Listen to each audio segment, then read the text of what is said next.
Okay, we are back, and this time around we saw Black Adam.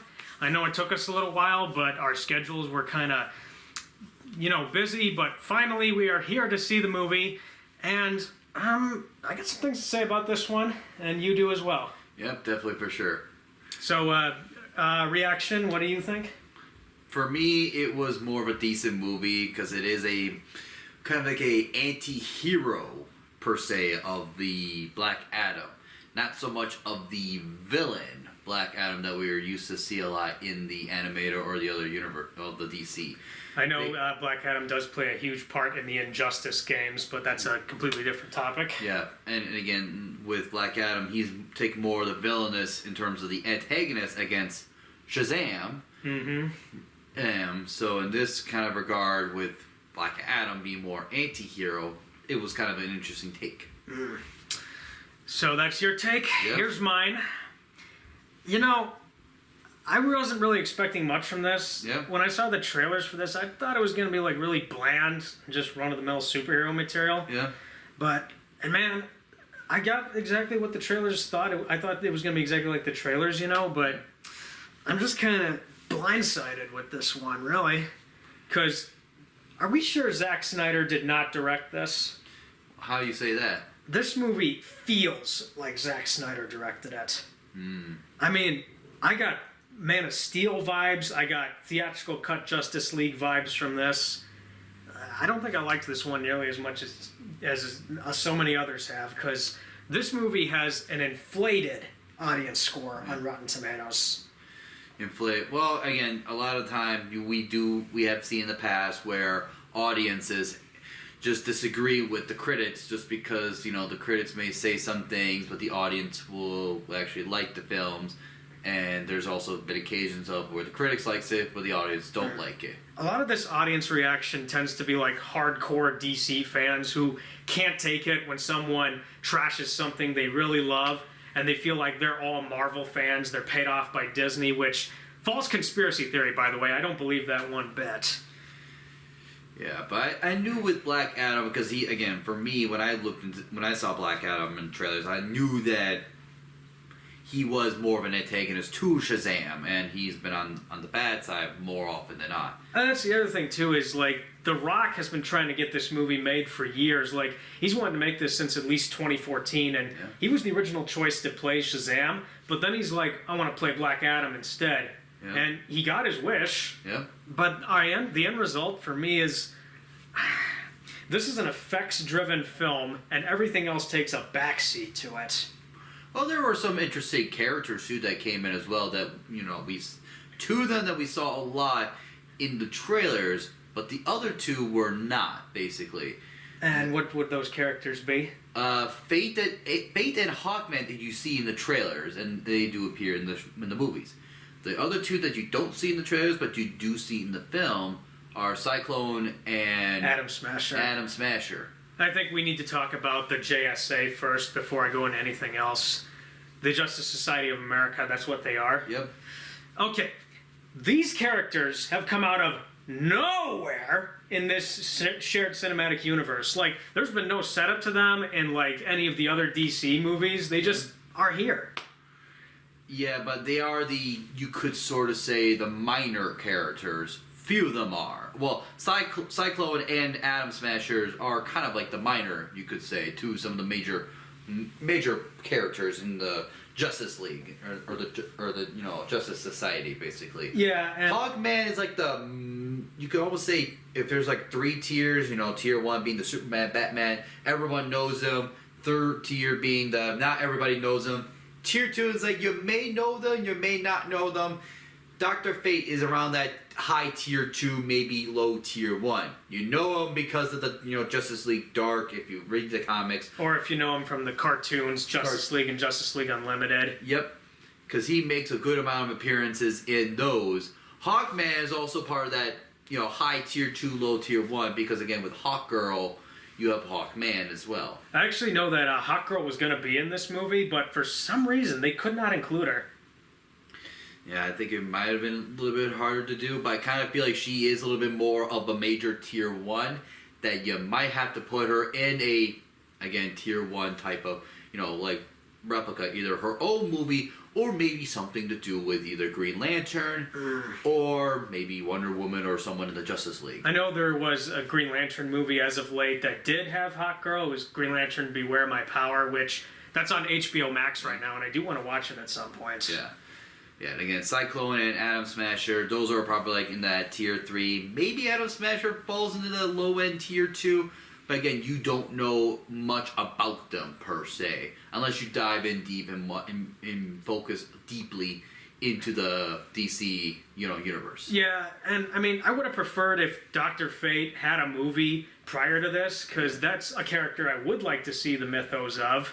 And then, I mean, if we're going to do Hawkman and the Thanagarians, let them have a movie, because we don't get a lot of material with the Thanagarians, and I'd love to know more about them. That would have been, you would have to be focused on that more of hoping for a Hawk Girl movie per se. Yeah, that too, and you could have squeeze Hawkman in, but probably, yeah. Yeah, I mean, in all the other DC movies, there's been no build up to the JSA of any kind, and these characters, they're not given backstories, they're not really given origins, and I know for certain there are tie-in comics that explain their backstories. Yeah. But I shouldn't have to read those. Like, can they explain that to me? But they didn't. No, but you can almost say that they are part of, like, the, triage, you could say, of, like, Link to Waller. Because, remember, she's the one that kind of, like, she's kind of like that ringleader, per se. Because she's the one that controls the Suicide Squad. Justice Society could be, like, one of her other group, basically, like special forces per se, that falls under her wing. I don't know how accurate this is to the comics, but I mean, Yeah, not too sure. I know Waller can interfere in Justice League business. I just don't know if she has a full grip on the Justice Society. Yeah, but she plays a major role only because she is a thorn to the Justice League and everything else like that, because she plays it a little bit too hard, basically. Yeah, I mean, this is not the kind of movie that's gonna, like, dump so much lore, because, again, I thought this was very effects-driven, but it would have been nice if we had some lore in there. They're just not giving it their all. And I would have preferred with the JSA, like, you could have a line of dialogue that says, the Justice League is expanding, we're bringing new heroes onto the team, and so these heroes, we've sort of assigned them to take care of this problem in Kahndaq while the League goes off somewhere else. Yeah. But we don't get that. And I have looked up rosters of the JSA, and I know Green Lantern was on it, Flash was on it, Hawkman's pretty big on it. There's only like 4 members that show up in this movie. Yeah, but with the Justice Society, because when you mentioned Green Lantern and Flash, you can almost say that they're probably like the head, basically, as well. Like another head, basically, because, again, they're tier 1s, but they have to look after some others as well. Yeah, there's that too. I think in terms of how I like these characters or how did I feel about them, I thought they were just kind of bland, what we got in the movie. Oh, the characters that we got? Well, Yeah. it was I would say, when I first saw the 4 choices, or at least 3 by Hawkman, to lead into this against Black Adam, I thought, there's absolutely no way. Like, it's very hard for me to kind of picture this group of heroes to go up against Black Adam, basically. Because that will be really hard to do, because, again, in terms of power scaling, only maybe Dr. Fate would probably stand a chance, basically, against Black Adam. Yeah, you were telling me this in the theater that, like, it was Dr. Fate that would have a chance against him. Maybe Hawkman, but the other 2 not so much. Yeah, not the other 2, just because they're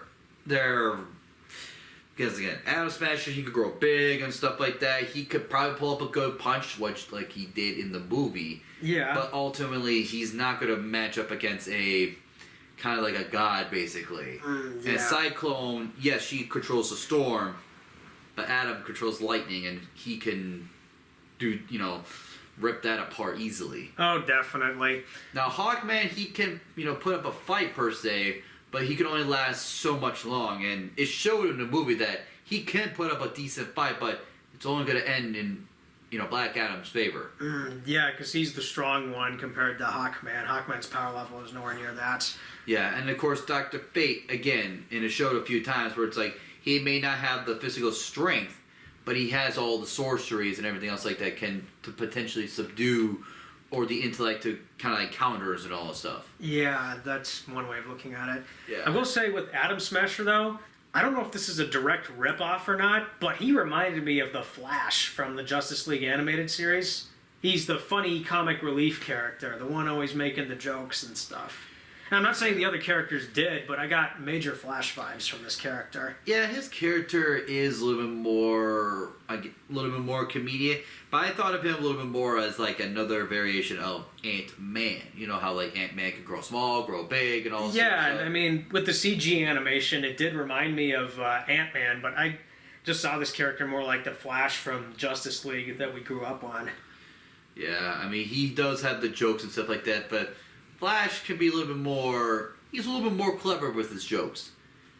He's a little bit more. Yeah, Atom Smashers. He's trying to pull up the jokes, but he doesn't really. He's either trying to push it too far, or he doesn't know how to kind of like get a good one going, basically. Yeah, that's true. And then I kind of thought there was a sort of romantic vibe going on between Cyclone and Atom Smasher. It did seem like that. It felt like it was like not. It was like it's trending, but it was only like little baby steps at a time. They didn't want to push the envelope. They didn't want to push it, but they were just like just itsy bits. Yeah, I got a little bit of that, but they really did not go out with it. No. But I guess they wanted to avoid the cliche of so many hero movies doing that romantic angle. Plus, it would have that would have been like another story or like another big side story to the major one, which is the whole point of the film being Black Adam. Oh yeah, and then Dr. Fate, the actor they got for him was Pierce Brosnan, who is James Bond. He's been in some James Bond, but that's pretty much all I know. I know he's been in other stuff. I liked his voice somewhat. I'm trying to figure out what that voice reminded me of. Yeah, his voice is supposed to be kind of like a little bit more, because again, he kind of controls the fate, or he sees the fate basically, but he doesn't try to alter it basically, because again, fate, it's your fate, it's your destiny. You can't. It's very hard to alter it, but he can alter it just because he can't see the future to avoid some dire consequences. Yeah, and I mean Pierce Brosnan, I didn't think he was bad. It's just he didn't give like an Oscar-worthy performance. He didn't blow me out of the water. I don't know. I just wasn't completely enthralled by it. No, but his character though, I kind of like the choice actor for him just because he does kind of like fit that, like kind of like upper class, because Dr. Fate is a little bit more of like that, kind of like upper class, like very studious basically, and tries to be a little bit more up here. You know how like Doctor Strange, him being a doctor and everything else like that, he tries to be a little bit, put himself more sophisticated, a little bit more. Oh yeah, uptight. When Doctor Strange does the upper class, that's cool, and they kind of do that here. But I mean, again, I just wish the JSA members were more interesting than what we got, because really they're just. There's not really a whole lot to them outside of a few defining traits for me. And again, I would have preferred if these characters had movies before we met them here, because I'm all for DC adapting their other characters. Yeah. But again, we don't get that too much. So yeah, I mean, I guess really they needed something in there to sort of like have kind of a conflict or two with Black Adam. But I don't know. The other thing too with Dr. Fate, because I saw this, those scenes where the camera goes up in his face inside the helmet and you see all the little things and stuff. Oh yeah. I was getting some major Iron Man vibes from that. Are you talking like seeing into the future a little bit or something? No. When he's got the helmet on and the camera goes in, you see the inside when he's got the helmet on, and you see all like the hexagonal symbols, and he's moving his head around like this. You know how in Iron Man, when we see the inside of Iron Man's helmet and all the computer stuff that Tony Stark's got? Oh, yeah? I got some major Iron Man vibes from the way those scenes were shot.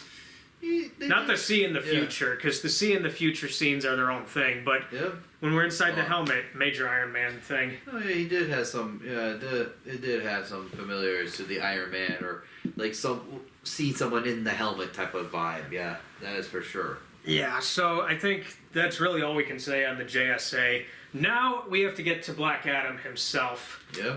How did you think of The Rock as Black Adam? It did kind of seem interesting to where it's like, 5,000 years has gone by, and it's just like, what the heck is this area? Yeah, he's got that, like, what is this place? But it's like, but it's your home, and it's like, I don't recognize the place at all. And it's kind of fair, just because if you've been, asleep, you could say, or whatever, for like 5,000 years, and also you walk out, and it's supposedly your hometown area, and all of a sudden, everything's changed. It's not like what it was. All like the stone buildings and temples and all stuff, it's replaced by buildings. Although they did have statues, and at least one of the temples still intact. Yep. Even if the temple's in ruins a bit. Yep. For me, when I heard that The Rock was in this movie, because whenever I tell people that The Rock's going to be in a movie, they're like, "Oh man, The Rock, really?" Because The Rock's in like everything, you know. I mean, I have some issues with his performance in this movie. He kind of looks bored and underacted in several parts. There are some scenes where it just seemed like, he tries... It's more bland instead of, like, whatever the mood's supposed to be. But at the same time, it's just like, I don't know if his character's trying to get more of a gathering. Although at the same time, with Black Adam, he doesn't seem to be, like, that charismatic type of person, per se. Yeah, it's just, I kind of figured I would want more of like a lively appearance of sorts. Like, he had some charm to this role, Yeah. And I don't think I got that, because... And then, remember a little bit more vaguely about Black Adam, yeah, his character's not really the whole charismatic, basically. Not like Shazam or The Flash, where their charisma is, really high, and they, talk about these clever jokes or all these sort of things. He's a little bit more he's a little bit more serious. Well, to give a little comparison with his serious performance, when Man of Steel came out, Henry Cavill's performance was criticized for not being, as charming as some of the other guys that have played Superman. I was getting some vibes with Black Adam here. Like, it's like Zack Snyder ghost directed this movie and told The Rock, "Hey, you want to be in this movie? I need you to act like Henry Cavill did in Man of Steel." Although I would say this one, in terms of Black Adam being more serious, it does fit the theme, or fits him, more so than Superman. Because Superman can have some charisma a little bit. He can pull up some jokes, and he can pull up, some cheesy jokes, and stuff like that. He can be a little bit more lighthearted. Black Adam doesn't fit that whole, the whole charisma. He's more serious. He's more kind of like the thick skull, because you can tell too, like, some of the jokes that Dr. Fay, or the sarcasm, just goes over his head, and he eventually gets a little bit used to it, but he still has, like, that serious tone. Yeah, so much of this humor felt like Marvel humor at times. Or it felt like humor that would belong in the theatrical cut of Justice League. Yeah. Which some people call Justice League for reasons. But, I mean, to give a comparison, because there's another person that has played Black Adam that I did enjoy, and it was in one of the cartoons. It was Arnold Vosloo, who, if you don't remember who he is, he was the Mummy Imhotep in those Brendan Fraser Mummy movies. So in Superman Shazam: The Return of Black Adam, he plays Black Adam like very menacingly, and he's got like some energy while still being serious at the same time. With The Rock, he's serious, but I'm really not getting any energetic vibes from this guy. Yeah, and you would wish to see that, but there were a couple times where, like, he may be like, Shazam, and it's just like, ooh, okay, just some energy, but not too much. You will probably wish to have more of that throughout the, movie time. I think what I would have wanted is, like, if I was to compare The Rock's performance in this movie to another one of his performances, take The Mummy Returns, for instance. In The Mummy Returns, he played the Scorpion King, and he gave some energy to that role. Like, whenever he needed to shout into the sky, he went, "Ah!" Like, we could have had that, but we did not get that at all. And, I mean, maybe if they have him come up for future movies, because I know they want to, like, they need to have him, like, get a little more energetic with this role. Because you did the seriousness, but I think I want to see him, like, just be really enthusiastic and give more to it, Yeah, and maybe he could probably get a little bit more, since now with him being a little bit more now adjust or in tune to the real world, or at least modern day, now he could probably pull up some little bit more, some serious but somewhat jokes per se. I wouldn't say he could give like jokes. It's just I want him to be more like what I saw in the cartoons, And personally, I don't know why they did not cast Arnold Vosloo as a live-action Black Adam, because outside of The Mummy, he's been in stuff, but he's not really in a lot. Yeah, at least with Dwayne, though, he brings box office type, he's like the big header, basically. Yeah, because, like, whenever The Rock's name, and I know I call him The Rock, I know he's called Dwayne Johnson, but I still refer to him as The Rock. Whenever he's in a movie, I mean, he will draw in the audience to go see it. And that has worked before, like Fast and Furious, maybe some of the funnier movies he did. Well, Fast and Furious, they have a bunch of big names, too. I mean, yes, he is a big name, but there's other big names in the Fast and Furious movies. Yeah. One complaint I do want to give to Black Adam, actually, is that this movie and the character himself, they were not violent enough. Because I heard that this movie, at one point, was rated R, but then they had to tone it down to bring in a more family audience, I mean, you got a ripped arm, you got people being lightning to death and being molten down to a crisp. Yeah, it's just, I think, like, here's the thing. If this character is supposed to be a really violent character, like, you need to go all in with that R rating. And you need to show, like, some gory stuff, some blood, and, like, people's heads getting disemboweled or exploding. Like, there's a scene in the movie, and it's a very slow-mo scene, where Black Adam puts a grenade in a guy's mouth. Yep. But then he takes the grenade down, and he's like, oh, crap. But why not, come on, show some guts and, have the grenade in there, and then... I think that was the reason why they toned it. That's that tone back, per se, of him taking the grenade out versus if it was rated R, it would have probably exploded. Yeah, and the common criticism with these movies is, like, if you can tell it was R-rated, it should have been R-rated. Yeah. I have seen this with other comic book movies, like the Venom films, for instance. Those, I think, could have been rated R if they didn't hold back and just went all out, And some people, you could probably say more so with Let There Be Carnage, because Carnage is literally... Yeah. You cannot restrain him, basically. And they tried to, and it was not very successful. Because if they would have pulled out the rated R, at least with Carnage, Venom and Let There Be Carnage, they could have been a lot more entertaining and a lot more successful with an R film. Yeah, and I mean, that's something that does hurt the Venom films, is that they should have been rated R, they should have been bloody, they should have been violent. So many instances where I could tell. With this movie, this is just a friendly PG-13. This is not... I mean, it could have been R-rated, but this felt extremely friendly PG-13 to me. Very friendly, but there are some scenes where it's just like... Again, like being lightning to molten crisp, and then the skulls cracking. Yeah, there's that, but I think they just should have made the scenes more gory if they wanted to go all out with an R. Some characters did get shot, too. No, there's that, and I did see some blood. Yeah. Although Dr. Fate did say in that one scene, you don't die from the gunshot wound, you die from electricity. And he's like, but I'm an electrician, it's what I'm passionate about. Yeah, it's like... It makes me question how good you are in your profession as an electrician. Hey, I mean, maybe you could be good, but sometimes it's that one little voltage,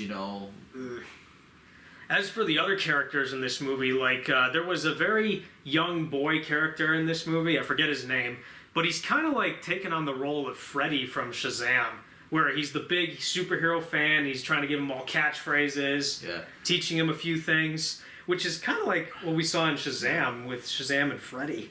Yeah, although that family in particular, I kind of felt like, and it's just like, they played, I want to say, the more to... blindness per se. When I mean by blindness, I mean more of they kind of they try to make things a little bit more of everything's supposed to be good per se, but it's not really. Again, they view Black Adam initially as the hero per se, and it's because they want to get themselves liberated from Intergang in Kahndaq. Yeah, this whole militaristic control, and it's just not everything is, not every dark and gloomy thing turns out to be bright and sunny per se. Sometimes a dark and gloomy thing can be taken over by another dark and gloomy thing. It's just that dark and gloomy thing that finally took over finally either got sick and tired of the other one, or it's just no, you're my enemy, I'm just going to kick you out and then this place is mine. Yeah, that was actually present a lot in this movie. And since you mentioned Intergang, well, what do you know about Intergang? Because I know a few things about them. not a whole lot per se with this whole intergang thing. So I have seen a lot of Superman the Animated Series, and they are very prevalent in that show. Yeah. Basically, intergang, they're criminals who have technology from Apocalypse. Yeah. That's where they get it, and they use that to commit their crimes, and like Superman's got to go up against them. Yeah. But here's the thing. If you're going to put intergang in the movie, like at least have a reference to Apocalypse or Darkseid, which they didn't do. No. And I'm thankful they didn't show Darkseid at all, because he would have been like a major distraction from all of this. Probably, but you did show Superman in the end a little bit, in one of the epilogue scenes, so there is that. But we'll get into the Superman scene a little later. Yeah. I don't know, it's just intergang, they're there, but really it's like they're not the most intriguing villains. Well, no, and they try to pull them off as a very like they're there, but they're not like the major they're not a major role per se. They're kind of like the little bosses that you know, not the little bosses, like the little enemies you face during like the game and stuff like that. Like, oh, they're just right there. Let me just push them out of the way.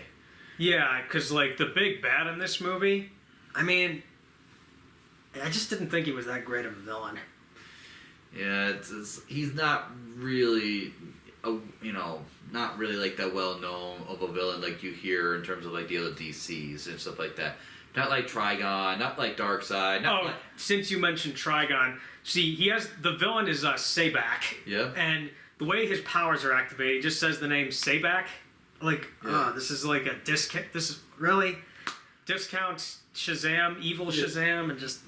Well, yeah, because he's like the mirror, like the anti of the good guys, basically as well. Yeah. So. Because the crown is the labeling is like upside down, like they were talking about, like when they figure out the clue, like life. When there's life, there's death.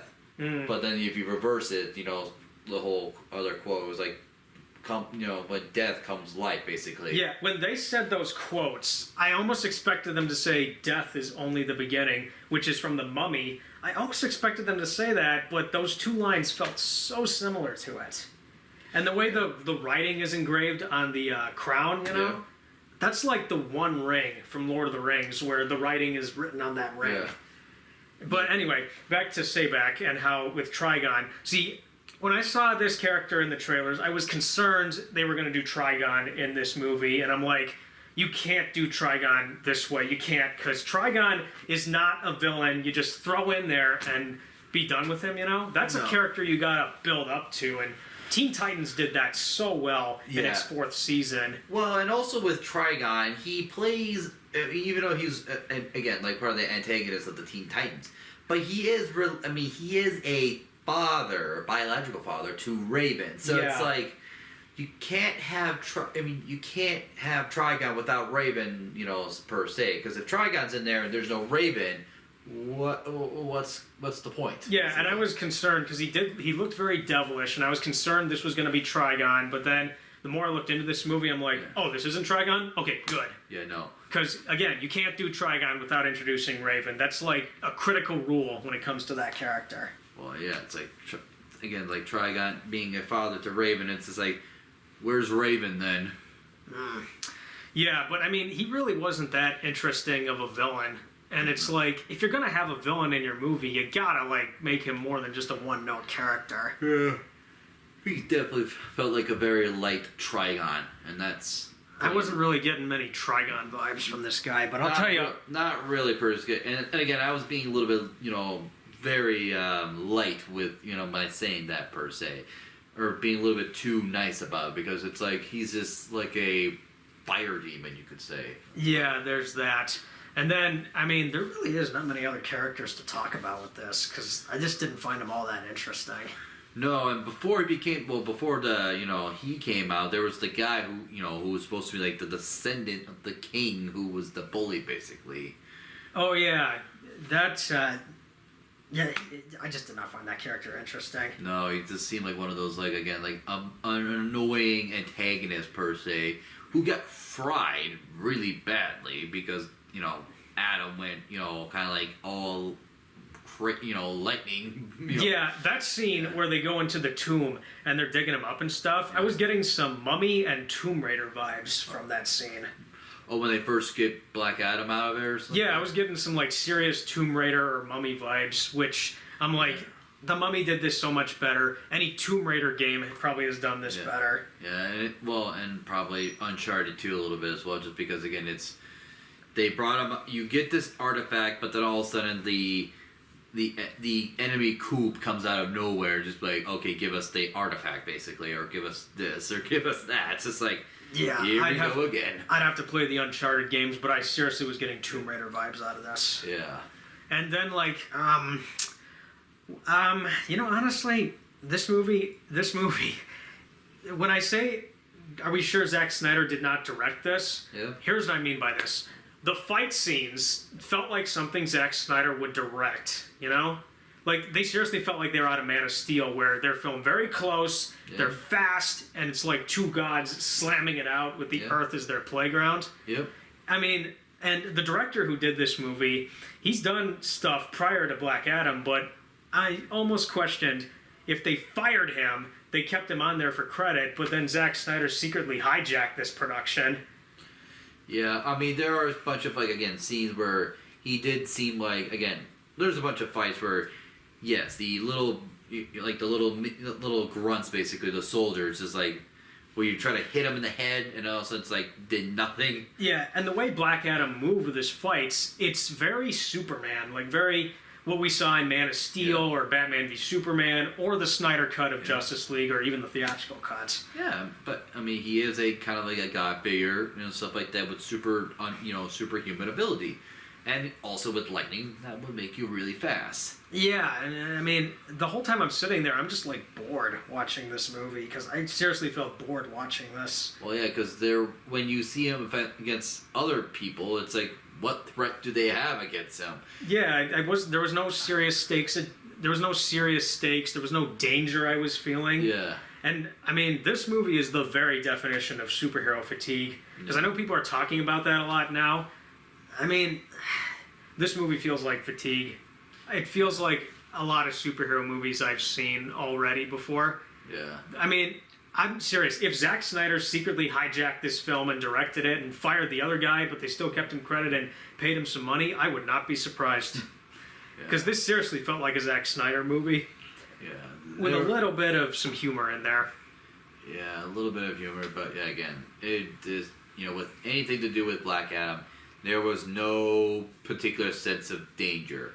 Up until the end, basically, where it's like, okay, the power level is almost about equivalent. I seriously did not feel any sense of danger because I knew they were going to win. Spoiler alert, Black Adam wins. I mean, the movie kind of already stated that anyways, yeah. Yeah, and I mean, another way this movie feels like a Zack Snyder production, any scene featuring ancient Kahndaq, it's shot with this, like, music video color vibe to it. It looks like it came out of 300 or Watchmen. Yeah. I was getting some 300 or Watchmen vibes from that. And immediately I was like, did Zack Snyder direct this movie? Because it's, seriously, you go see this movie, but I'm pretty sure you already have, or maybe you didn't. But the opening scenes in Ancient Kahndaq, they seriously felt like they came out of 300 with all that color palette and the way, and I don't know if you saw 300 or not. Yeah, but 300, maybe not too much of 300, because again, there was like because again, there's 300 and then there was 300 Rise of the Empire, which they're both based off of Frank Miller comic books. Yep. And 300 got a little bit more dramatic to them, and there was like other things where this one, yes, there were some dramatic scenes, but it wasn't like that big slow motion per se of like critical moments. Oh, there was a lot of slow motion in this movie. And there was, but it was like not like that key moment. Like this is Sparta, and the kick per se. You missed opportunity to have Black Adam say to a character goes, "Black Adam, this is madness," and then Black Adam goes, "Madness, this is Kahndaq," and he kicks Hawkman in the chest.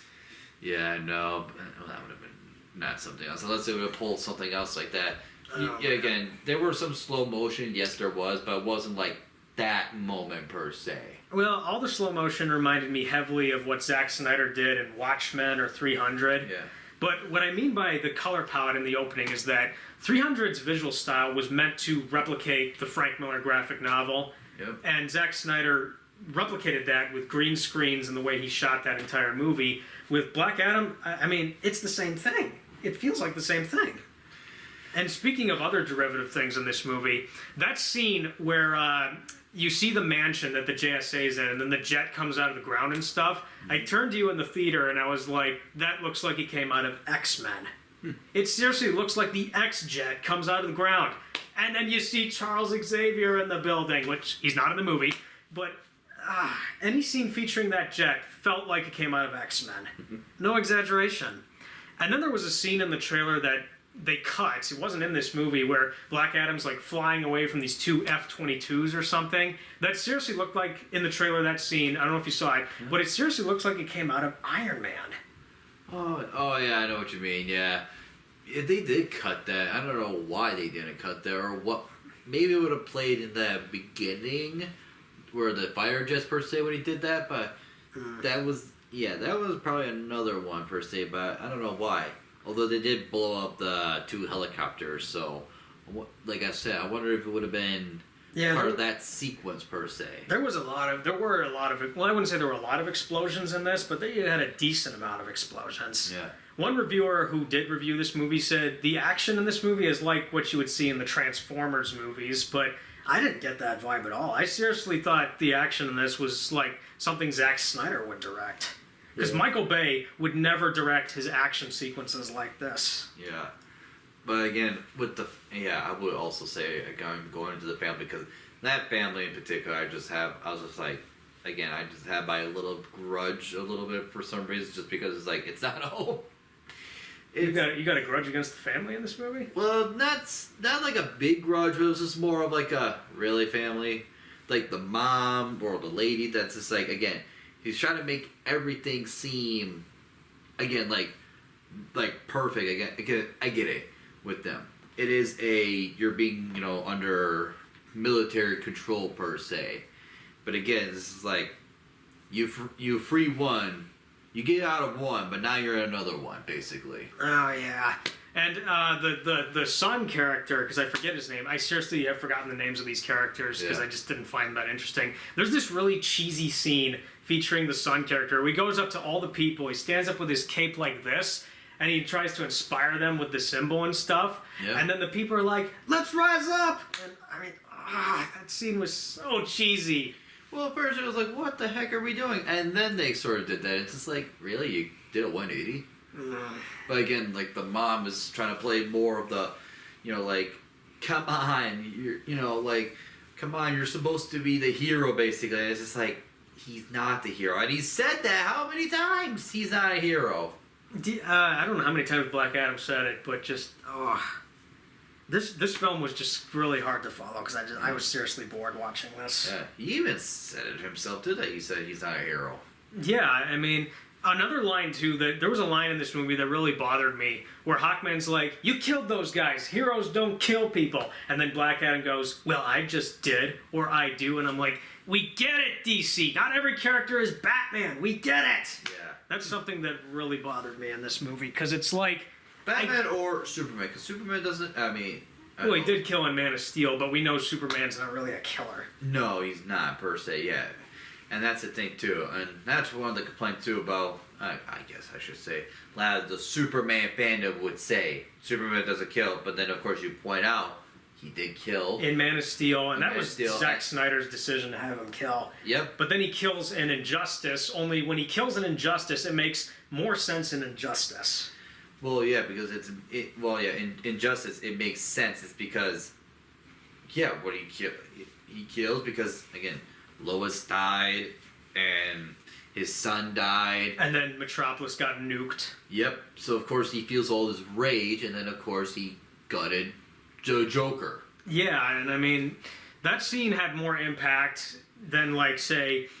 Well, I mean, I'm not saying the one in Man of Steel had impact. It did, but it just felt really inappropriate. Whereas in Injustice, it feels more appropriate to the context. Yeah. Where it's like everything was taken away from him by a crazy clown, basically. Yeah. Another line, this one's minor, but another line that really bothered me was when one of the characters sees Black Adam catch a rocket and he goes, he caught a rocket? And you see it in the trailer. The mother's like, oh, he caught the rocket, he caught the rocket? And I'm like... Did you not see archive footage of Superman or anyone else in this universe? Like, you're amazed by this? You didn't see anything else in an archive news report? Just, I'm pretty sure they were more focused on them trying to get out of, military control rather than the news that's happening across the world. Definitely. And she even said that, while you guys are out there saving other places, what about us? We've been in control for over 30 years. And finally, when this guy comes out, you guys come in, and it's just like, yeah, but again, when he comes into play, when Black Adam comes into play, it's not all again. He's not the hero. For all this movie's talk of oppression by intergang or military control, I seriously was not getting any vibes from this. And this movie, because it's PG-13, will not show anything super violent to prove that, I seriously did not get oppression vibes out of this. No, it felt a little bit more of a military occupation only because of digging and stuff like that. Only because of, hey, we need to get this and then we're out of here. Yeah. But then again, I mean, if you're going to show, oppressive military control or stuff like that, you got to show it. And you got to make this movie R-rated in order to do that. And you could do it in PG-13 if you wanted a hard PG-13, but again, this movie felt too family-friendly to be that. Yeah, it did not feel like any sort of military oppression at all. Yes, there were some gunpoint basically, or or inspection where it's okay, move along, okay, we're gonna check this, okay, move along. And it's just that's it, nothing else. No was it military police knocking people to the ground basically? Yeah, there was seriously none of that, because we have seen that in the real world, military police and stuff. We did not get this here. No, not. But I guess they didn't want to put in imagery that would be upsetting to a lot of people, which makes sense. But I'm just saying, you got to put that in there if you're going to show how oppressive it is. But again, they don't want to, and that's one of the really frustrating things about this movie is that maybe it should have been R-rated. I mean, it's this film, the two Venom films. I feel Morbius should have been R-rated. Well, yeah, again, those are the films that definitely the Venom should have been on the R-rated. Probably Morbius too, because it is, a vampire. Basically. Yeah, if you're gonna have violent vampire action, make it R-rated. Yeah. But, I mean, and we have gotten R-rated DC movies before, Birds of Prey, which I hated. Then there's the Suicide Squad, which I liked more than the first one. Yeah. But the violence in there was kind of comical and really cartoony. Well, Suicide Squad is supposed to be a little bit more comical. Yeah, but the animated Suicide Squad movies earn their R ratings, and they feel really violent, as they should be. Oh, yeah. But with live action, it's we got to make this a cartoony in a way. And then, obviously, the Zack Snyder cut was R-rated. Same thing with the ultimate cut of Batman v Superman. But honestly, those two films feel more hard PG-13 than R. The R rating, I just feel, was not justified in those. Yeah. And so, I mean, here's the thing, is DC really needs to, if they want to go full R, they need to show it.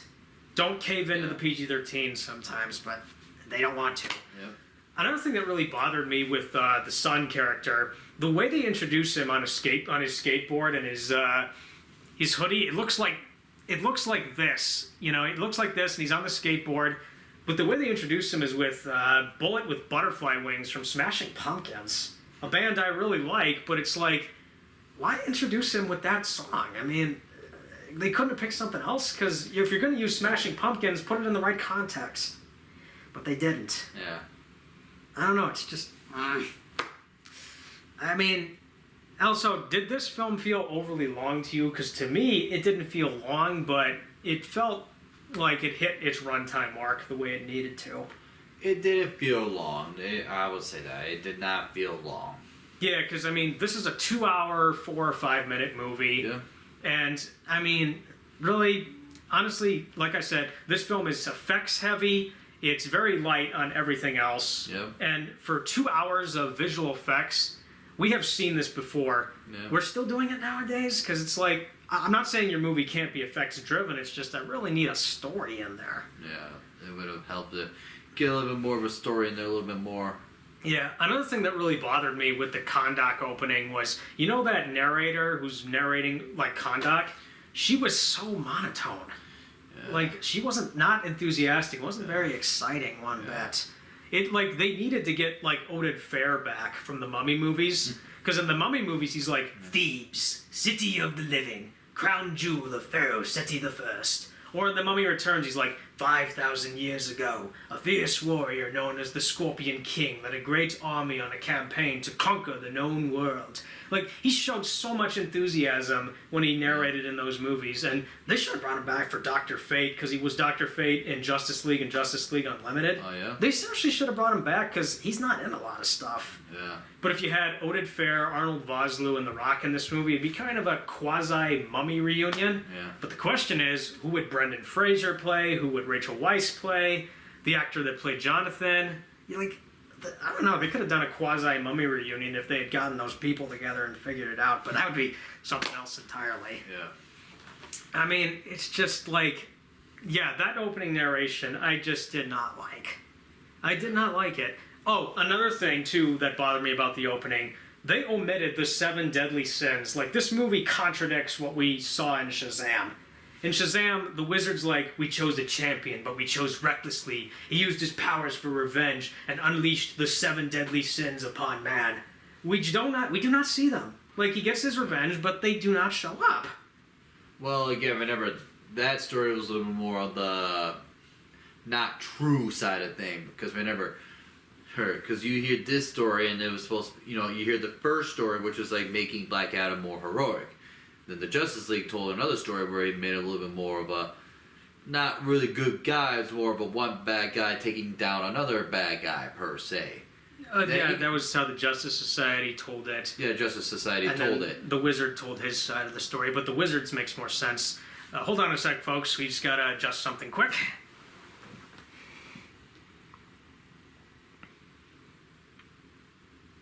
You were saying?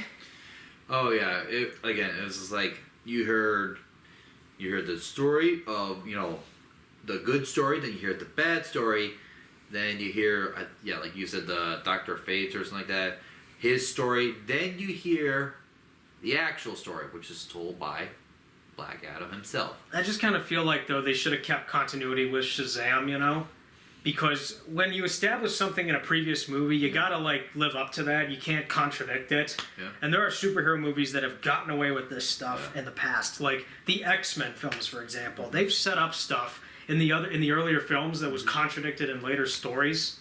But then again, that film series continuity was all over the place. Yeah, and they also try to do that a little bit more with time travel. Yeah, but Days of Future Past I enjoyed quite a lot. Yeah. Anyway, yeah, I mean, come on, just show the 7 deadly sins, because you can't omit them. You gotta show them, but I guess really they must have used up all the effects money and whatnot, so they couldn't showcase them. And that's another thing I wanted to talk about was the visual effects of this movie. Yeah. I'm gonna say this right now, but this is probably one of the most digitally fake movies I think I've ever seen in my life. Like, everything was a computer-generated shot. At least everything felt like that. Like, I didn't think anything I'm looking at is real in this movie. No explosions seem real, nothing of hitting or anything like that seemed real. Well, maybe they got a filter in or two, but there's other moments where they didn't finish the render completely, and I'm looking at computer graphics. Or you can just see an actor in front of a green screen, and it's like, they're not really there. Or you took some of that one flying guy or something like that. With Hawkman? No, I'm talking like the when the one grunt that hits Black Adam in the head, and he tries to go for it again, but then he gets punched in the air. I didn't get green screen vibes out of that. It's like any scene featuring a character in a background, like Hawkman or someone else, I could just tell it's clearly someone in front of a green screen. And then Atom Smasher, his effects felt very similar to Ant-Man. Yep. Like, same animation, but it kind of felt like a downgrade at points. Well, again, because with Ant-Man, you kind of see the other the little particles above him, either kind of coming out as he either grows bigger or grows smaller. So it's kind of like that little zoom. Yeah. Whereas him, he just kind of goes. Yeah, I did get that, but I mean, the other thing too about Zack Snyder's DC movies is you can't, you're looking at people in front of a green screen or it's just computer generated images. Yeah. I was seriously getting those vibes. Again, did Zack Snyder make this? Because I kind of feel like he did. Or he may have hijacked the movie. I don't know. But Sabak's visual effects, I was getting some Steppenwolf vibes with the way he was animated. Not theatrical cut Steppenwolf, I'm talking about Snyder cut Steppenwolf. Because Snyder cut Steppenwolf looked a little more polished than the theatrical cut Steppenwolf did. Because in the theatrical cut of Justice League, Steppenwolf, they didn't finish it in time, and it looked really plastic and fakey. Yeah. Whereas with the Snyder cut Steppenwolf, I could tell he was probably there. Yeah. But with Sabak, I was getting serious Steppenwolf vibes with this guy at times. Yeah, because of the horn, the fiery nature, everything else like that. Yeah. You did see a little more of like that. Like, again, like, he's a boss, you know, he's an antagonist, but he's not really like that intimidating of an antagonist. Yeah, I mean, just... He's just there. Yeah, because, like I said, this is an effects-driven movie, but that's it. And it's like... I'm so sick of when movies are effects driven and everything else is light. Yep. And you can just tell the effects are fake, you know? Yep. Like, again, I could just tell these were computer graphics, but had this been made in like the late 90s or the mid 2000s, because there were a lot of effects driven movies during that era. Oh, yeah? The most notorious of which is Van Helsing. Like, Van Helsing was very effects driven. Oh, yeah. And that's kind of it. It was a very effects driven movie, and the effects nowadays in Van Helsing, they look horrible. They look like they came out of a PlayStation 2. Whereas the effects in this movie, like, are they, I don't know, I mean, late PS3, early PS4 look, maybe? I mean, if you want to go really, you know, like, again, like, special effects and stuff like that, I mean, even though this was considered a good movie back then, but Transformers? Oh, well, the effects in Transformers are better than this. I'm just saying, just because a lot of explosions. Well, yeah, Michael Bay's known for his explosion, but here's the thing. In Transformers, ILM put a lot of effort into animating those characters and making them look like they were really there, you know? Like, I see the Transformers movies, I can tell Optimus Prime is there because it's rendered so well. I can tell Megatron is there because it's rendered so well. Like, take Transformers Dark of the Moon, for instance. That movie has some fantastic visual effects. Like, some of the best CGI work I think I've ever seen out of ILM. And so the way they rendered, because they spent a lot of time getting these characters with all their little gears and stuff, I seriously thought they were there because they took the time to render these characters well. Whereas in Black Adam, it's like they rendered it, but they didn't finish it. Yeah.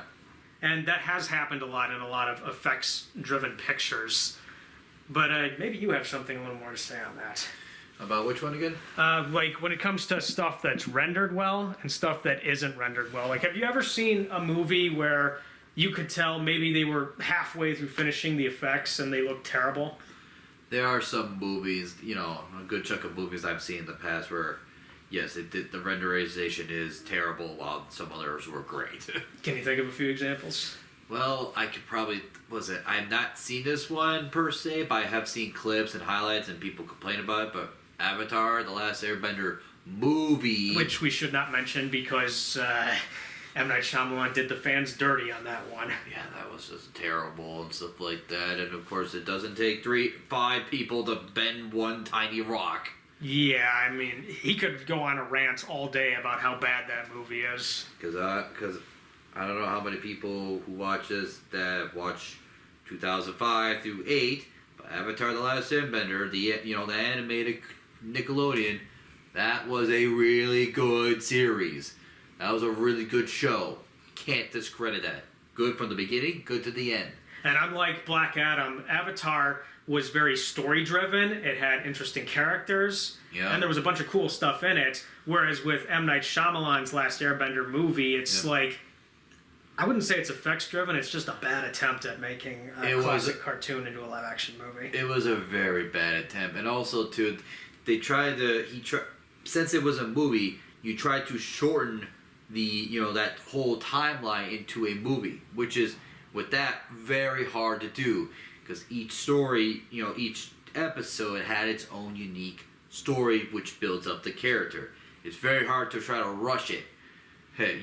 Yeah, maybe they should have extended Black Adam a bit and not made it that hard too, and given it more to expand on characters, give us some backstories.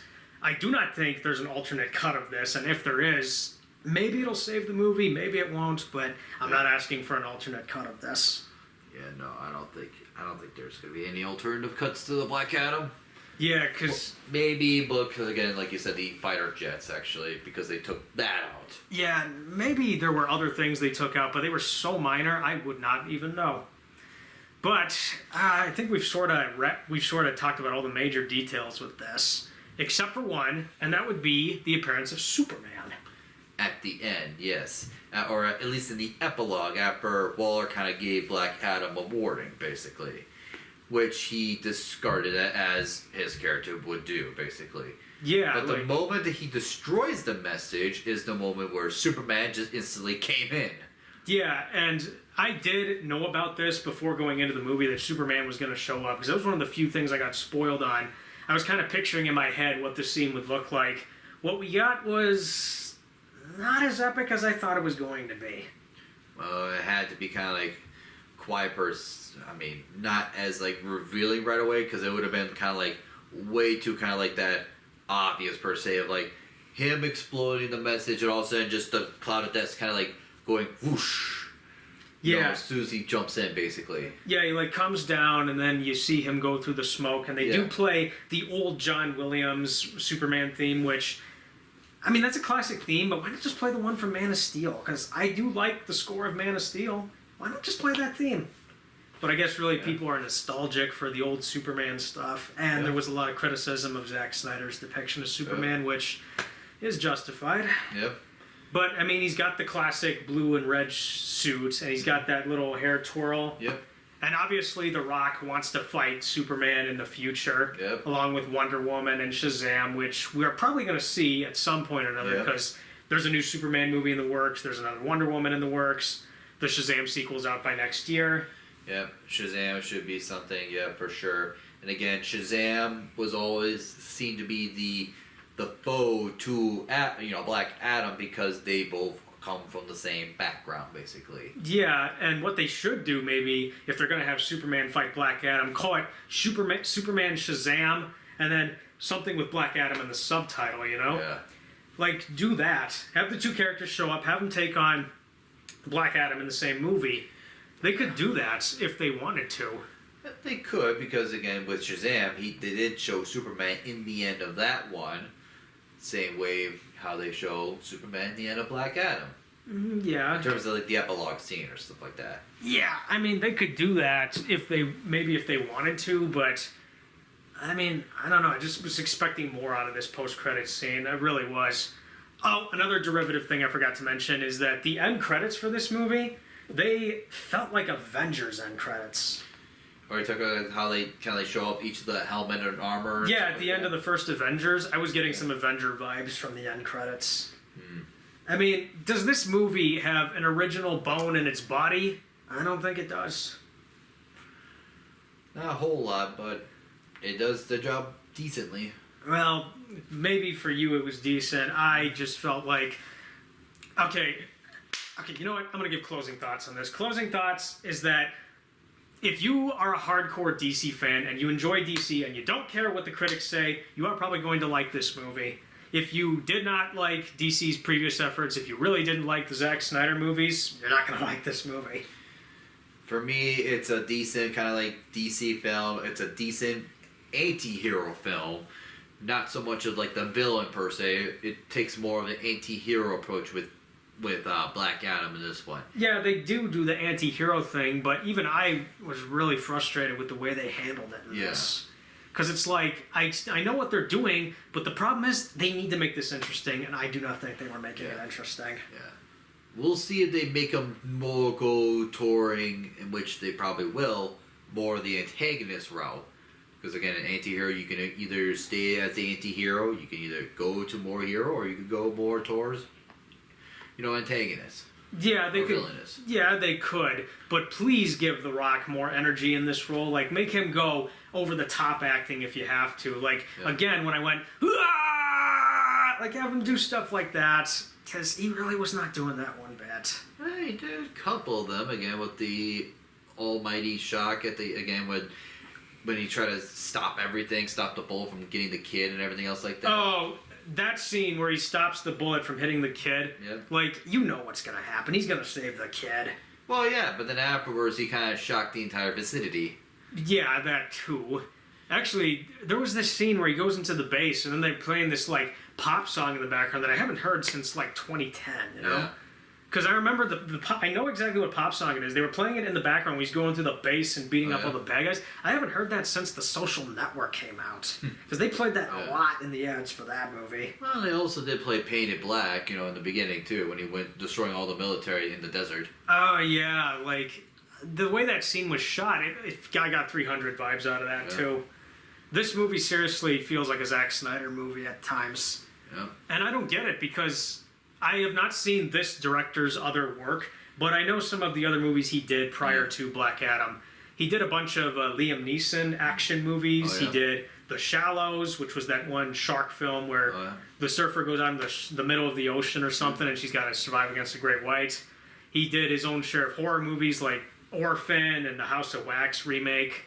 But he also did Jungle Cruise, that movie that Disney adapted based on their ride. Oh, yeah, that one, yeah. So it's like The Rock and him were like, hey, let's team up and do Black Adam because we may have done something with Jungle Cruise. I did not see Jungle Cruise because... Didn't I either. I'm sorry, but Pirates of the Caribbean, if I'm going to watch any movie based on a Disney ride, it's going to be Pirates of the Caribbean. Nothing else, just that. Pretty sure I thought that was a little bit more based off the movies per se. Well, Pirates of the Caribbean was based off of its own ride that they had in the parks. And at the time, everybody thought it was going to be a failure, but it turned out to be one of the surprise hits of that year. Oh yeah, with Captain Jack Sparrow. Yeah, and none of the other Disney theme park movies have ever managed to hit the same success as that did. Yeah. So, I never saw Jungle Cruise. But I'm seriously like, this director, it was like, you saw his name at the end credits, it was like, Kwame Colette Sierra or something? Something like that, yeah. Yeah, this guy, if this was what he was told on set, he seriously comes off as a hack who has no original bone in his body. He is clearly imitating Zack Snyder's style in this movie. Maybe we have to dig in a little bit deep. Maybe he was under the tutelage. Maybe he was part of Zack Snyder in some of those films. Well, not really, because during the Zack Snyder era, it was completely Zack Snyder, nobody else. But once Justice League came around, they panicked because, Batman v Superman was harshly criticized and we have to make this lighter. So they got Joss Whedon on board to fix that up, and well, we all know how that went. Oh, yeah. But what I'm saying is he probably either watched or probably was like under tutelage of Zack Snyder. I don't think so. He probably came on board after they exited Zack Snyder from everything. But I just feel like the way he makes this movie, it's like he's clearly imitating Zack Snyder or downright copying him, or Zack Snyder hijacked this production and did this entire movie himself. This seriously could fit in with the Snyderverse, Because there's been DC fans who are like, restore the Snyderverse. And clearly they want it restored because we know what Zack Snyder was planning. Yep. This seriously could fit in right with the Snyderverse. Yeah. To a point. Yeah. Oh, and I also thought the music was very bland in this movie. Yeah, there wasn't really any memorable OSTs basically. Yeah, like a lot of people. There were people. some songs that you could probably recognize, but not very memorable OSTs. Yeah. Yeah, because the thing about Marvel movies is they are criticized for not having the most memorable scores. Yeah. There's a few music notes I remember, but this, I cannot remember a single thing from this movie. Not really. At times, there were maybe moments where I'm like, oh, this kind of sounds like it came out of Man of Steel, but then it veered off completely. Yeah. It's like, what's up with movies nowadays not having the most memorable scores? It's like, have we exhausted everything? Yeah, video games does a lot more better, per se. Oh, definitely. Now, I think comes the ultimate question for us, is that where does Black Adam rank amongst the DC Cinematic Universe movies? For me, a little bit higher, but maybe not too high per se. But it is an above average, I would say. For me, when it comes to the DC live action universes, it's going to be more on the upper, I would say above than the below. I can't really put a lot of tiers per se. For me, I'll be there's only two slots. There's good and then there's the bad. For me, there's three different parts in DC. There's the middle ground where there's something in there I like, but there's bad stuff too. Yeah. There's the good part, and then there's the bad part. Yeah. For me, the good ones are the first Wonder Woman. I have warmed up to the first Aquaman because I didn't like that at first, but I have warmed up to it. Yep. And then the first Shazam. Those are probably the only good ones for me. Yeah. The middle ground movies, I would say, are Man of Steel, Wonder Woman 1984, and It's good, but it can be better. yeah, like that. But I don't know. Rewatching Wonder Woman 1984 because I did that. I mean, I don't know. I feel like it contradicts stuff a bit because Wonder Woman 1984, they never bring up the events in the later Zack Snyder movies. Yep. So it's like, it happened. Hooray. And then Man of Steel I'm going to put in the middle ground because there's stuff I kind of like about it and then other stuff I'm like, oh no. Yeah. But I will make a bold statement that Man of Steel was probably the best of Zack Snyder's DC movies because from there, he went completely off the rail. Yeah, some people may agree to disagree because the only thing I would say disagree is the Snyder cut of the Justice League. Well, that is better than the theatrical cut, but it's got its own set of issues. Yeah. Like, you can tell it's chapter one of a trilogy that's never going to get made. Yeah. And there's a ton of stuff in there that should have been cut or saved for other films, but DC wanted to catch up with Marvel at the time, which was a big mistake on their part. Yeah, it's hard to do that when they're already when Marvel's already in their middle stage or upper higher stage while you're just starting out. Yeah, and I'm like, DC should have started their cinematic universe many, many years ago, and I feel like Batman Begins could have been the start, and you could have figured out something from there. Yeah. Introduce other Justice League members. Like, we really need a good Green Lantern movie, I can tell you that right now. Because the one from 2011 was bad. Well, that's everyone's agreed with that one, per se. Even Ryan Reynolds in Deadpool. Deadpool even agrees with that notion. Yeah, and like, here's the other thing too, is there is a Green Lantern reboot in the works, but where is it? There's been no development on it ever since they announced it. Yeah, choose which Green Lantern you want to go with. I do know, actually, that Jon Stewart was going to show up in the Snyder Cut, Yep. but for some reason, they removed him. Yeah, do you want to go with Jon Stewart or do you want to go with Hal Jordan? Well, you could have them both, because there can be multiple Earth Green Lanterns. Huh? Kind of like how there's... Actually, I don't know who fills out the entire Corps, but I'm thinking, like, you could have multiple Green Lanterns on the team that are human. I mean, yeah, but have you ever seen them both at the same time, basically, you could say? Well, in that one 15-film animated saga, they were together, but we Yeah. didn't see them on screen, but we knew they existed together. Yeah. Because it's like, you could have them both on the same screen, but can they be, like, in the same universe? Yes, you can have both of them kind of, like, meet up by parallel universes or, universes coming together. But I'm talking about one singular universe. You can have them both in the same universe. And Yeah. I'm saying they should do that. Like, have the first Green Lantern movie be like Hal Jordan's origin story, then we follow him on another adventure, then by the third film, we can introduce Jon Stewart. Oh, we're a little bit hard to do because it's like, then it's going to become a Hal Jordan versus Jon Stewart Green Lantern. I don't want to see them fight. I actually want to see them work together, you know? Well, yeah, because in the idea, I get it, like, they're both good guys, so it's like that. But it's like, for the fandom, it's just like, who's their Green Lantern? Yeah, there's that too. But back to the ranking thing. For me on Black Adam, let's see. Man of Steel was very middle ground to me. Batman v Superman hurts a lot. That one hurts because How do you know her name?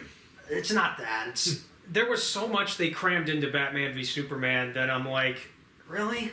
Like, they crammed Dark Knight Returns, the death of Superman, the setup to Zack Snyder's Justice League trilogy. There was so much they crammed in that movie. It's like, really? Like, if I was making a Man of Steel sequel and Zack Snyder said that had he done a proper sequel to Man of Steel, Yeah. Brainiac would have been the villain in the sequel. And I would have wanted to see that. Because Brainiac's never been done on live action film before. Maybe in TV shows, but not in a big budget movie. Yeah, and I haven't recognized him as much as even the animated. Like, there are probably some, but, they haven't do much with Brainiac. If you're going to do Brainiac in a DC live action movie, Yeah. make him scary.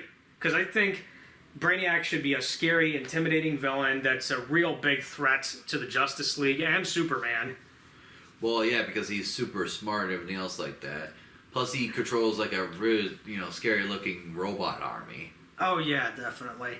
But anyway, yeah, Batman v Superman hurts a lot because they were cramming so much in, and it's clear for me they just wanted to catch up to Marvel. Yep. They were so desperate.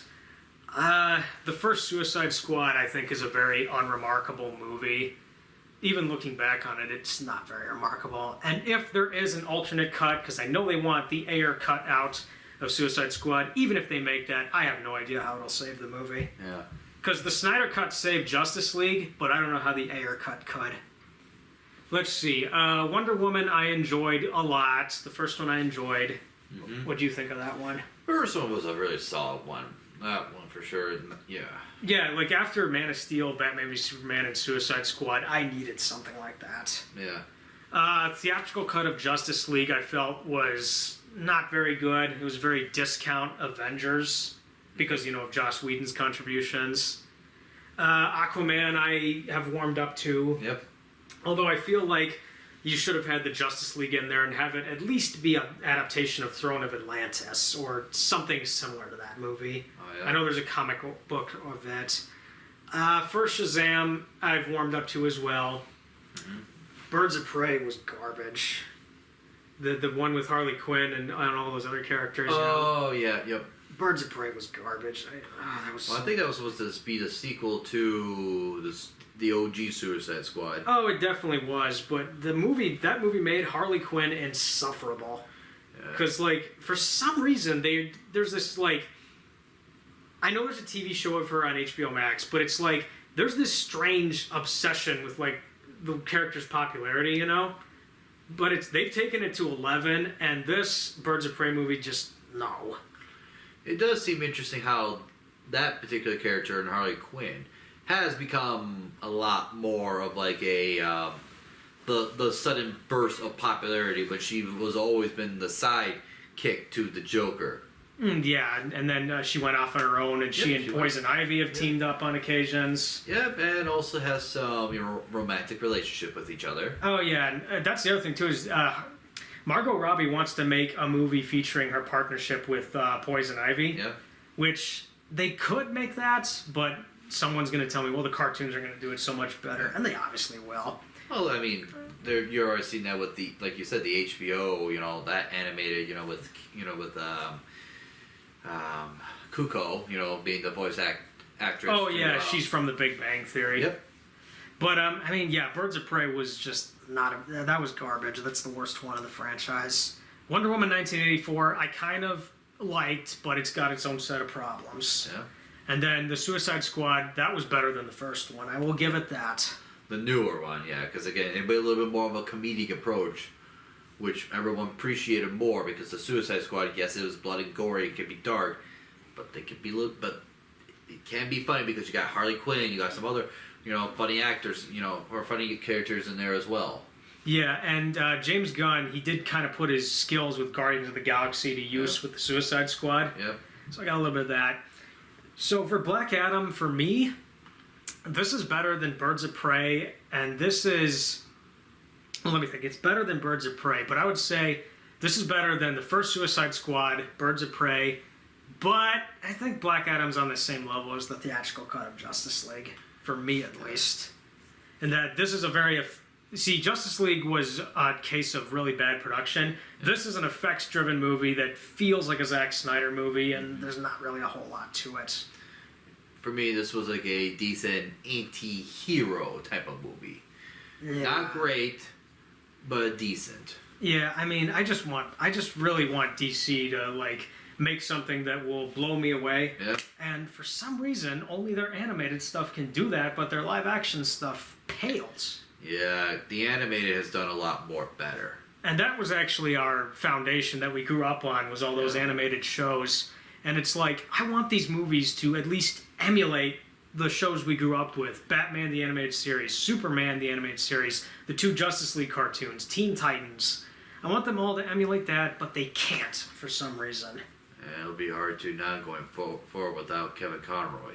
Yeah, I heard the news that Kevin Conroy recently passed away, and that hurt me really bad. That hurt me really bad. Yeah. And man, we had to bring that up, didn't we? Yeah. Rest in peace, Kevin. Yeah, I met him twice, by the way, and got his autograph. Had him sign my Blu-ray box set of Batman the Animated Series, so that was pretty cool. But the world will not be the same without him. Yeah. Anyway, we better wrap this up. But yeah, if you go see this movie, I mean, you probably will have a different opinion than I did, but I am not one of those DC fanboys that praises every single thing they make. Because even I'll admit, DC has made a ton of misfires over the years. Not their animated stuff, but when it comes to live action, they have had some misfires. And occasionally, they can make something I like, but this was a misfire for me. Yeah. And I would say for Marvel, they do a lot of like the live action right, but they can misfire on their animated. Well, not all their animated is bad. There's some good animated, but there's also ones where you gotta skip them. Yeah, again, like that's what I'm saying. Like, there's some that you're just like, and then there's some that you would like. Yeah, I could name examples of that, but maybe we should save that for Black Panther: Wakanda Forever. Yeah, maybe. Which that'll be our next one, Black Panther: Wakanda Forever. Yep. And I'm hoping our schedules can work out for that because, well, obviously our schedules were kind of tight with this one, but we still managed to get it to work. Yep. I'm sorry it took so long to get to this, guys, and I know we promised it at the end of our Thor: Love and Thunder vlog, but we finally got it out. We finally got a chance to see this movie, but, I mean, yeah, this is just another run-of-the-mill superhero movie for me. For me, it's a decent anti-hero type of movie. Not a superhero, more of an anti-hero for me. Oh, when it comes to the anti-hero thing, I thought Venom was better than this. Well, yeah, definitely. Like the first Venom, because the first Venom is like a fascinating study of like, how do you do a Venom movie without Spider-Man? Yeah. Whereas this was not a case of how do you do this without Superman or Shazam. Yeah. This was just kind of a regular movie, really. Yeah. And Venom: Let There Be Carnage, I felt was more the same as the first Venom. I think the first Venom was better than Let There Be Carnage. Yeah. Let There Be Carnage I had more issues with, I could say. Deadpool was definitely a lot more better of an anti-hero. Well, yeah, when it comes... And Deadpool's supposed to be like a funny character, Yep. But I have seen serious Deadpool before. Like in Hulk versus Wolverine, that one had one of the best depictions of Deadpool I think I've ever seen. Yep. He was still funny, but he was still serious. He knew the balance, and he knew how to do it right, and Nolan North did such a great job with that. And you also got Deadpool in the animated Spider-Man.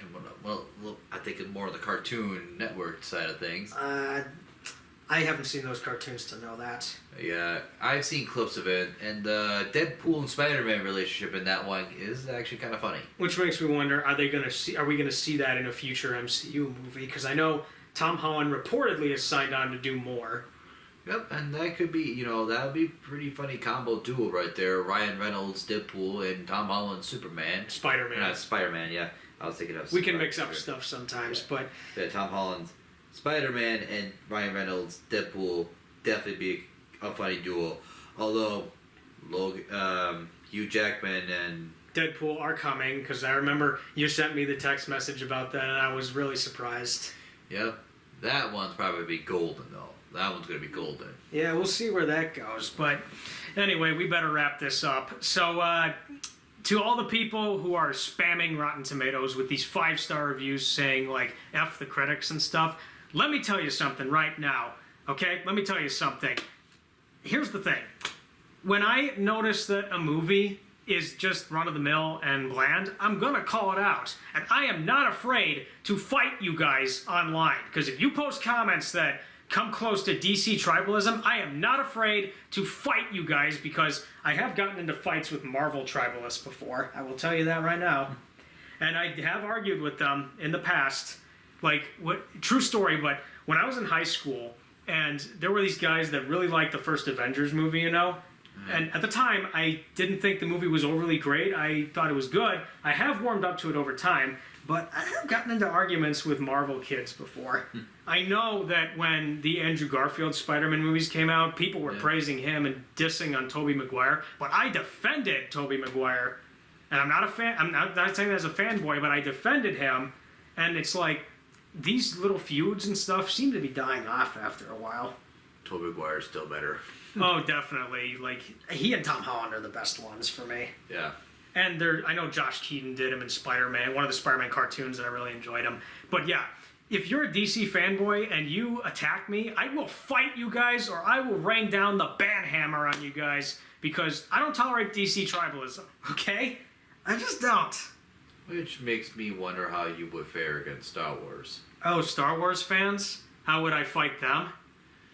Yeah, I don't know if you've dug deep into the Star Wars, fandom. Well, I know the fandom can get a little nasty, but why don't you go ahead and say something about that? Because it can get very nasty, and I've subscribed to a few Star Wars YouTubers. The more famous one being the Star Wars Theory guy. I don't know. Oh, I think I've heard of him. Yeah. Yes, he does a really good job of his Star Wars theories and stuff like that. And he's also he's made some critique and stuff like that. And he's called out some of the more aggressors of the fandom that are try to defend the sequels, or I don't want to say try to defend the sequels. It's more so the people who attack the sequels per se. Even though he's not a fan of the sequels, but he doesn't like the fact that how people can probably bully Oh, definitely. There is some harassment within Star Wars. Yeah. But I do not justify the bullying. But I will say this: if a Star Wars film is bad, we will call it out.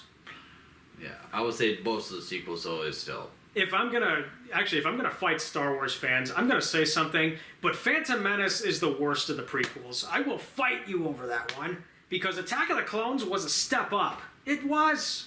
And the only reason why is because Attack of the Clones, there's more interesting lore, there's better action sequences, it's the prelude to, we get to an actual war by the end of it.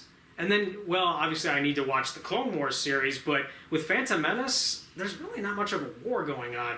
And I know what you're going to say, there wasn't much going on in the prequel era, but... Wasn't going on in terms of Episode 1, per se, because again, if it's High Republic, you're still in that era of the High Republic when it came to Episode 1, where it's nothing really is happening in terms of a war, basically. And that's when Episode 2 comes in terms of the war aspect. Where it's okay, you don't get much war, and then you get to the climax of Episode 2, where the war began, where the first battle began, and the war officially began. Yeah, and Episode 2 could be seen as the pilot episode for the Clone Wars.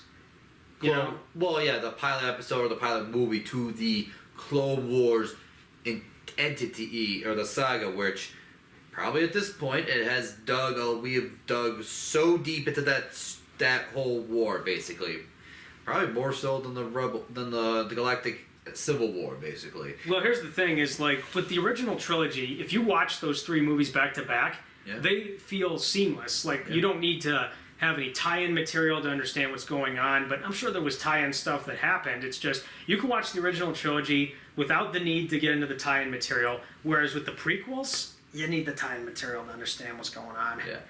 Which, again, the prequels, we grew up with more so on the prequels rather than the originals. But, again, with the prequels, they're now getting more praise after so many years. Maybe with the sequels it may get some praise. I'm not too sure. Well, here's the thing is... But it could, maybe after a decade or 20 years, maybe with the sequels it get a little bit more warm-hearted, like how the prequels did. Well, here's the thing is with the prequels, I may have some criticisms about them, but I will give them credit. They are George Lucas's vision. Yep. This is what he wanted. Yep. With the sequels, well, Force Awakens was the reassurance film. Yep. And then the last 2 movies... No, it wasn't. I'm not going to talk about those. No. If they release a future Star Wars film, Disney, then maybe we can go into that more, but 8 and 9 were just awful. 8 and 9 were pretty bad, again. But they have made, the Han Solo movie. They also made the Rogue One. Rogue One I enjoyed a lot. Yeah. So those were decent standalones, or part of the universe, of the Star Wars universe, type of like that. And I get that they're still diving deep into the Galactic Civil War, per se, with Andor and some of the other shows as well. I've not seen those, but you seem more familiar with them. I've seen a little bit of Andor. I still have to keep watching Andor per se. I have to get re-caught up with Andor. But that is a before the Galactic Civil War per se. It's that timeline between Episode 3 and the Episode 4. Yeah, the Obi-Wan series did that. I actually watched the Darth Vader scenes from Obi-Wan. Yeah. Those are very well done. They felt like original trilogy Vader. And I mean, that actually makes me kind of want to see the Obi-Wan series. It did, but it also... And also with the Vader and Obi-Wan, it was still Anakin per se. And what I mean by that is it's still prequels Anakin, basically, that was still in him, that was still... Yeah, because he makes... I saw in the clips, he makes references to what happened on Mustafar. That, and again, he still felt tied to, you know, not just what happened in Mustafar, but again, it still was still early for Anakin to, to still remembering Obi-Wan and still hunting him down. Mm-hmm. And then finally at the end, he had to break loose of that, because if he doesn't, he was just going to be a rabid dog, basically, and the Emperor didn't want that, basically. Oh, well, yeah, I'm going to have to look into that. But I do want to watch the animated Clone Wars series. I've seen a few episodes, but I do want to watch the whole thing. Yep. Maybe the Bad Batch, because you've recommended that to me. Yeah, Bad Batch was a really good one as well. And again, that was, again, the ending of the Clone Wars and the beginning of the, it was just the very end of the Episode 3. Mm-hmm. And just starting into right before, not right before, but like way still before the Episode 4 began, basically. Yeah. I will actually, if I am going to diss something in the Star Wars fan base, original expanded universe, I'm going to take that over the sequels. That's all I'm going to say. I don't think a lot of people would argue with that one on that.